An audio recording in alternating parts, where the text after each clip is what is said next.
You know how people say the worst betrayals come from the ones you trust the most? I didn't really understand that until it happened to me. I was in a 6-year relationship. 6 years of memories, arguments, late nights, laughter, vacations, birthdays, promises, and plans for the future. 6 years I thought meant something. But one night, during one of our many arguments, my ex looked me straight in the eye and admitted something that shattered my entire world. She said she hadn't loved me for the last 2 years of our relationship. 2 years. For 2 years, I'd been holding on, sacrificing, believing we were building a life together, while she was already gone in her heart. That night changed everything for me. I went from devastated, to furious, to something else entirely. Because in my darkest moment, I realized, if she thought she could waste years of my life, I could waste a little bit of hers in return. And that's when the revenge began. This is the story of heartbreak, betrayal, and one of the pettiest, yet most satisfying, revenges I've ever pulled off. We met in the most ordinary way. At a friend's party 6.5 years ago. She was across the room, laughing, holding a red cup, looking so effortlessly comfortable in her skin that it was magnetic. I don't know if you've ever had that feeling where someone just pulls your eyes toward them, but that's what it was. Her name was Emily. She was sharp, witty, and had that kind of smile that made you think she was in on a joke you hadn't heard yet. We started dating quickly. Within months, we were spending every other night together. By the first year, I was convinced she was the one.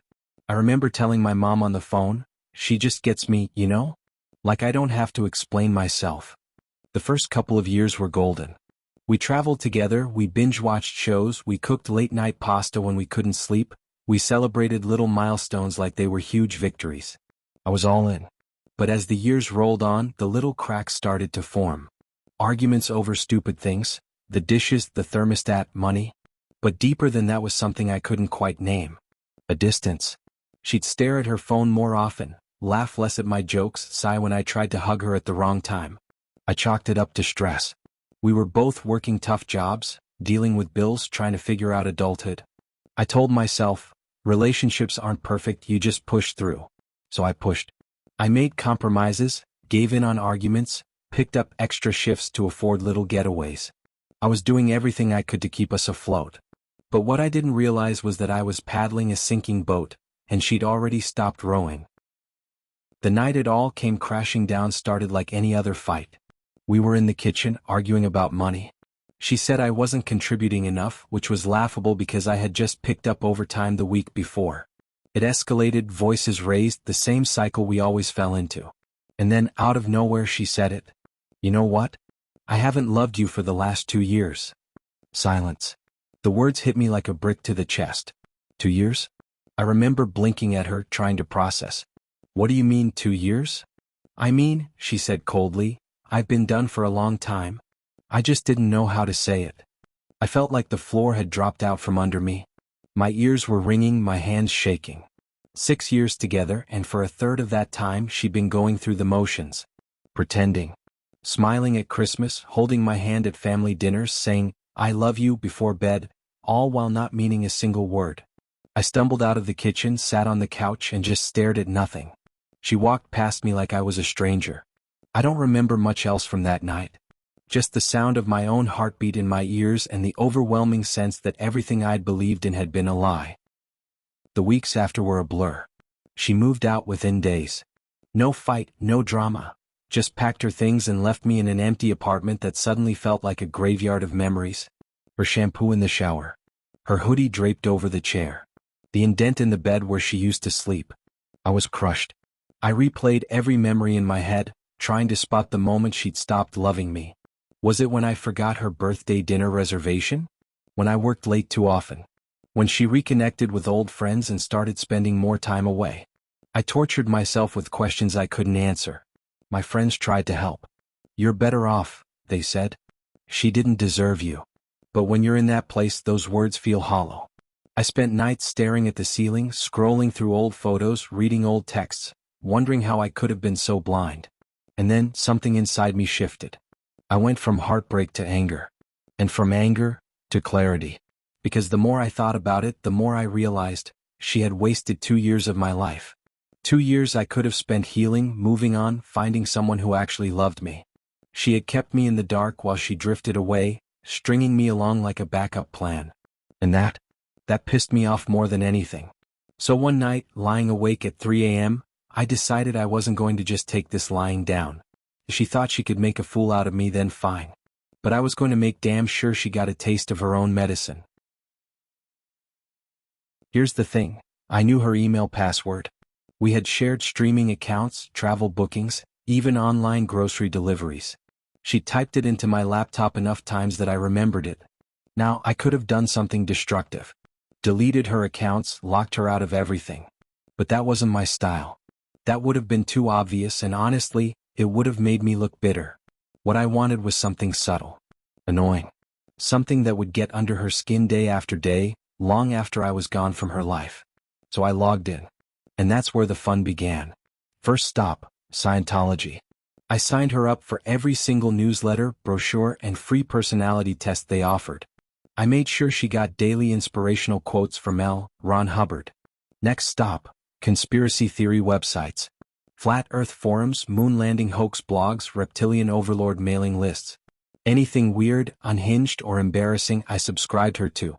Then I moved into the world of self-improvement scams. Motivational speakers who shouted about unlocking your inner millionaire, pyramid schemes promising financial freedom, crystal healing newsletters with subject lines like, "Harness the energy of the moon to cure your debt." Every day her inbox grew a little stranger.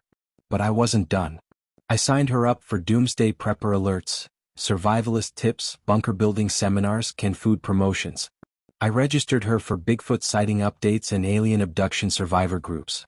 By the time I was finished, her email looked like the front page of the world's weirdest tabloid. And here's the best part, she couldn't tell anyone. Think about it, if she complained to her friends, what would she say? "Guys, I don't know why I'm suddenly getting invitations to flat earth conferences and Scientology workshops." She'd look insane. So she had to deal with it quietly day after day while I sat back and smiled. I never told her it was me.